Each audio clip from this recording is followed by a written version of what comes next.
Things go wrong all the time in WWE. Saudi Arabia, he's had dinner with many princes and very important people, and he just... Oh my God, what the heck? Sometimes it's pretty funny. This could happen. Forward now on the announce table. While others are serious. When Brock missed the shooting star press in WrestleMania, I was up in the skybox. My first notion was that he was dead. Let's start with some fun ones first. Stone Cold's beer baths were always exciting to watch, except for the fans in the front row. On an episode of Monday Night Raw, Santino Marella was in the ring running his mouth. Steve Austin cut Santino off and did what he does best. After laying out the Cobra, the rattlesnake brought out a beer truck and gave Santino a wash. Unfortunately, the fans also got a free shower too, due to the hose accidentally spraying the front row. I just hope the fans didn't get pulled over by the cops on their way home. "Oh no, officer, I was just sprayed by a hose connected to a beer truck that had been driven into the arena." Fans absolutely love Shawn Michaels, but the fans at In Your House 9 loved HBK a bit too much. While making his entrance, the crowd leaned over the guardrail to get a piece of the sexy boy. There was too much weight though, and the guardrail collapsed, and the fans hit the floor. Luckily, no one seemed to get hurt. The September 25th, 2006 episode of Raw got off to a very unusual start. The show opened like normal, but within a few seconds, the power went out. We're having a technical difficulty, ladies and gentlemen, our electricity, our lights, and our sound. I hope you'll bear with us here just for a moment. Unfortunately, not even the microphones were working.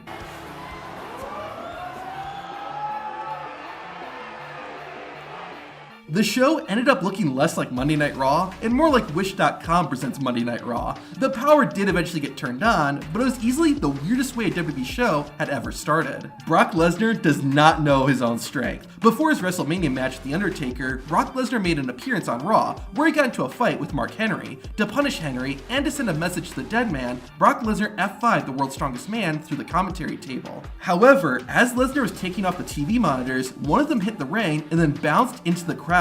Thankfully, there were no reports of anyone suffering serious injuries. However, this guy could have had it much worse. Imagine having a car door thrown at you. And yes, that has happened. After Seth Rollins cashed in Money in the Bank and took Brock Lesnar's WWE Championship, the Beast had one mission on his mind. In the weeks leading up to their one-on-one rematch, Lesnar and Rollins would clash several times. During one incident, Brock Lesnar destroyed the card that Seth Rollins had given as a gift to his security. Lesnar ripped off a door and threw it to the side. However, the Beast threw the car door a bit too hard and it landed in the crowd and hit a fan. WWE checked to make sure the person was okay and then gave them a tour backstage. Seriously, how did John Morrison think he was going to connect with this?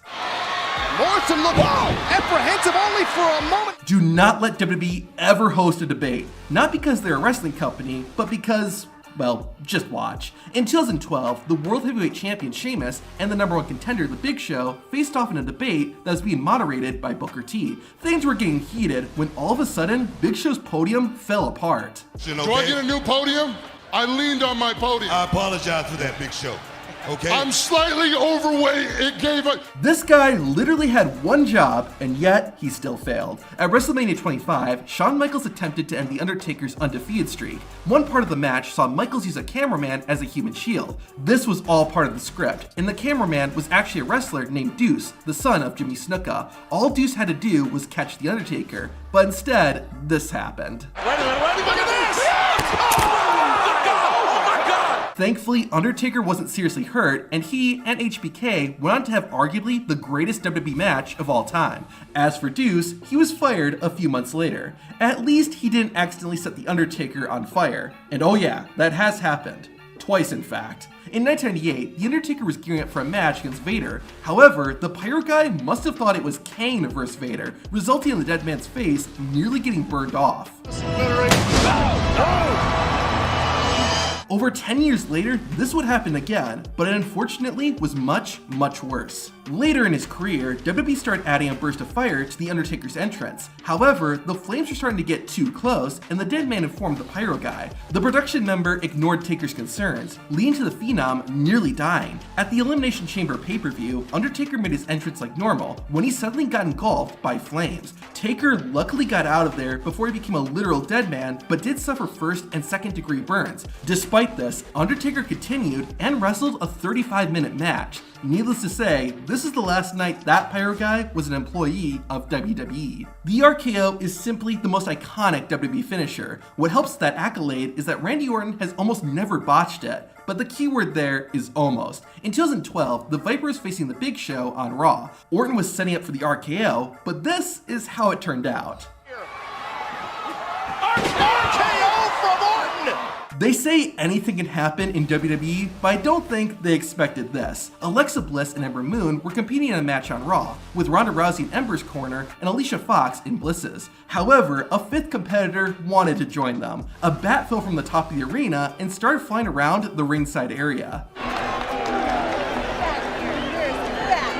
This next clip shows why WWE doesn't use animals in storylines anymore. One of the most shocking and scary WWE moments happened during Jake the Snake Roberts and Macho Man Randy Savage's rivalry. At one point, Roberts called out Macho Man, who of course came to the ring. However, Jake got the better of Savage and wrapped Randy's arms around the ring ropes. Jake Roberts then pulled out a cobra and had the reptile bite Savage on the arm. This was all planned. What wasn't was how long the snake was going to stay attached to Randy's limb. Roberts could not get the cobra to let go, and it continued to bite Savage's arm. The snake had been devenomized, and eventually the reptile loosened its grip. Despite all that, Macho Man's arm began to swell up, and a few days after the bite, he had to be rushed to the hospital. Savage had a 104-degree fever, which eventually went down, and Randy did recover. In an ironic twist, it was the snake that died after the incident. The cobra might have been devenomized, but Macho Man wasn't. Sure, wrestling may not be a competitive sport, and everyone knows this. However, just like actors in a movie,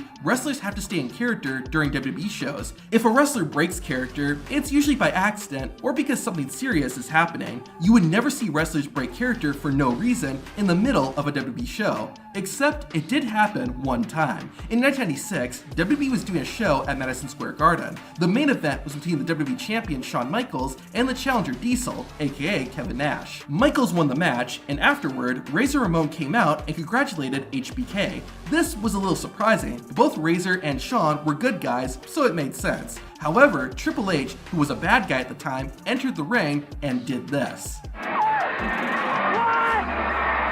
The three men then also embraced Kevin Nash and completely shattered the illusion. Keep in mind that this was 1996 and WWE had never had anything like this happen. The reason Ramon, Michaels, Nash, and Triple H did this was because Razor and Kevin were about to leave WWE and start wrestling for another company called WCW. Since the four friends weren't going to see each other regularly, they decided to share one last moment together before parting ways. WrestleMania 24 was kind of a cursed show. First off, the power went out in the middle of a match. Oh, look at Maria. The plan was on, going, Hey, wait a minute, did the Undertaker just arrive? I think we're having some technical difficulties here at ringside. Ironically, once The Undertaker did come out, something much worse happened. After defeating Edge and winning the World Heavyweight Championship, WWE had a mini fireworks show for the Dead Man. However, one of the cables malfunctioned, causing the pyro to fall into the crowd. About a dozen people got hurt, and 3 even had to be taken to the hospital. While it was tragic, at least no one died. But one WWE fan was not so fortunate.